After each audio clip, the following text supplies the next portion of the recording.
Hi, my name is Allie Slocum, author of Benjamin Blair and the Case of the Missing Noun Hound, and today I will be reading to you Chapter 4, called Missing. After PE, Mrs. Dish taught math. Ben's favorite part came after the teaching lesson. Mrs. Dish brought out all of her Math Center learning games and let the students choose one to play until lunchtime. Today, before Math Centers, Mrs. Dish picked 3 more students to share the nouns they brought from home. Again, Ben was not picked. He tried to be patient and think about Math Centers instead of his yummy cookies. It was really hard. Ben's favorite center was the pattern blocks. He waited for Mrs. Dish to give the signal to make his choice and then headed right for them. But when Ben arrived where they were kept, they were gone. Joey and Maddox helped look for them too. Maddox came from a family where everyone's name started with an M. The boys searched around the shelves and the floor. Soon, they gave up and told Mrs. Dish. Mrs. Dish smiled. I'm sure they're around here somewhere. It's a big tub, so it can't hide very easily.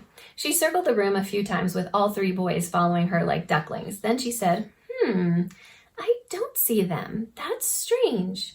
We have a math mystery, Ben exclaimed. Mrs. Dish smiled at him. The case of the missing pattern blocks. Joey asked, Do you think Ned saw who did it? Mrs. Dish chuckled before answering. Maybe. Should we ask him? By now, some other students were interested. Mrs. Dish walked over to where she had left Ned sitting on her desk. Ned was gone. That's funny, Mrs. Dish said out loud to herself. I don't remember putting him away. She opened her big desk drawer. No Ned. Mrs. Dish opened a few cabinets. No Ned. She cleared the items in front of the cabinets to see if Ned was in the back near the wall. Her face grew concerned. Ben knew that look. Mrs. Dish was starting to worry. Everyone, Ben called to the class, we need to find Ned the Noun Hound.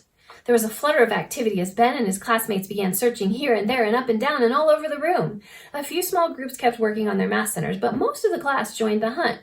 Ben was having fun, but he could see Mrs. Dish becoming more upset. Class, she said, interrupting the search, we will have to look later. It's time to go to lunch. I really do appreciate how much like little hound dogs you were as you looked for Ned. I'm sure he will turn up somewhere. I just hope it's soon. Ben felt sad for his teacher. He also thought she sounded a little impatient. Ben grew curious as to what could have happened to the blocks and Ned the Noun Hound. He would have to watch for clues. A little girl named Kylie with 2 brown pigtails sat down in the middle of the floor and started crying. Oh, Ned, where did you go? You were so soft and cuddly. Then Ben thought he found a clue. How did you know Ned was soft and cuddly, Kylie? Mrs. Dish didn't let us touch him. Kylie looked at him with guilty eyes. I gave him a pet when we lined up for PE. He was so soft. I gave him a cuddle too, but I didn't take him. I put him right back. It's okay, Kylie, Mrs. Dish comforted.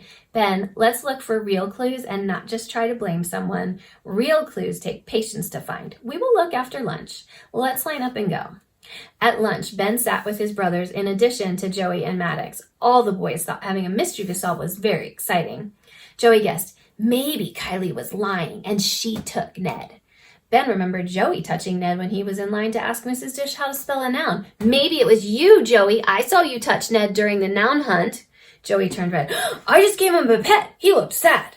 Barton looked at his brother Ben. Mrs. Dish said to be patient. Let's just see if we can find clues after recess. The boys all agreed and finished their lunches so they could hurry out and play some soccer.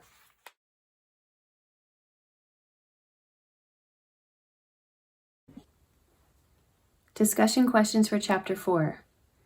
Make a prediction or guess about what has happened to Ned. How would you feel if Ben accused you of taking Ned? Why?